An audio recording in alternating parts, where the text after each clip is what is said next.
రణబీర్ కపూర్ నటిస్తున్న most awaited mythological movie Ramayana part 1 గురించిన ప్రతి అప్డేట్ జెట్ స్పీడ్ తో దూసుకెళ్తూ ఉన్నాయి. ఈ సినిమాకి సంబంధించిన ఒక యుద్ధ సన్నివేశం ఇటీవల సోషల్ మీడియాలో విపరీతంగా వైరల్ అవుతోంది. కేవలం 11 సెకండ్ల నిడివి గల ఈ క్లిప్ లో రణబీర్ కపూర్ శ్రీరాముడి అవతారంలో శత్రువులతో పోరాడుతున్నట్లుగా కనిపిస్తుంది. ఒరిజినల్ ట్రైలర్ నుండే ఈ సీన్ లీక్ అయిందని కొందరు ఫ్యాన్స్ హడావిడి చేస్తూ ఉంటే, మెజారిటీ నెటిజన్లు మాత్రం ఇది ఒరిజినల్ సినిమా క్లిప్ కాదని ఆర్టిఫిషియల్ ఇంటెలిజెన్స్ ద్వారా క్రియేట్ చేసిన ఫేక్ వీడియో అని కొట్టిపారేస్తూ ఉన్నారు. ఒకవేళ నిజంగానే లీక్ అయితే మేకర్స్ కాపీరైట్ స్ట్రైక్స్ తో వెంటనే తొలగించేవారు కదా అని ప్రశ్నిస్తూ ఉన్నారు.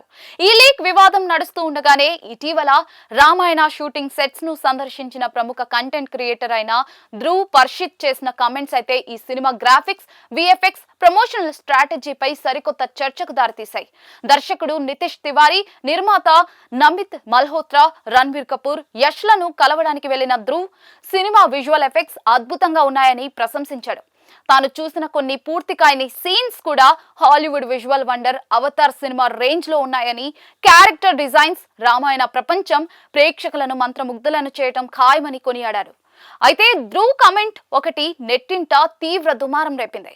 చిత్ర యూనిట్ కు చెందిన ఒక విఎఫ్ఎక్స్ ఆర్టిస్ట్ తో తాను మాట్లాడానని, మేకర్స్ కావాలనే రామాయణ ఫస్ట్ గ్లిమ్స్ లో నాణ్యత లేని విజువల్స్ ను రిలీజ్ చేశారని అతడు పేర్కొన్నారు.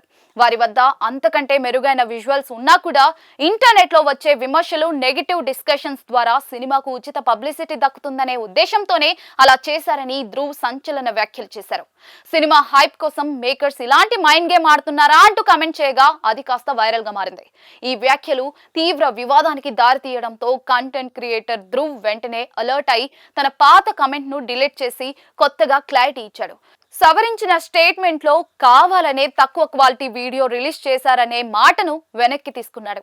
సినిమా విజువల్ ఎఫెక్ట్స్ పనులు చాలా వేగంగా, అద్భుతంగా జరుగుతున్నాయని, తాము సెట్స్ కు వెళ్ళినప్పుడు చూసిన కొన్ని ఇన్కంప్లీట్ సీన్స్ ఇప్పటికే పూర్తి అయిపోయి ఉంటాయని సర్ది చెప్పాడు. భారతీయ నేపథ్యానికి సరిపోయేలా ఒక అందమైన ఫ్యాంటసీ ప్రపంచాన్ని క్రియేట్ చేస్తున్నారని, ఇది థియేటర్లలో ప్రేక్షకులకు ఒక సరికొత్త అనుభూతిని ఇస్తుందని అతడు చెప్పాడు. మొదటి టీజర్ విడుదలైనప్పుడు విఎఫ్ఎక్స్, సిజిఐ పై సోషల్ మీడియాలో మిశ్రమ స్పందన వచ్చిన మాట నిజమే.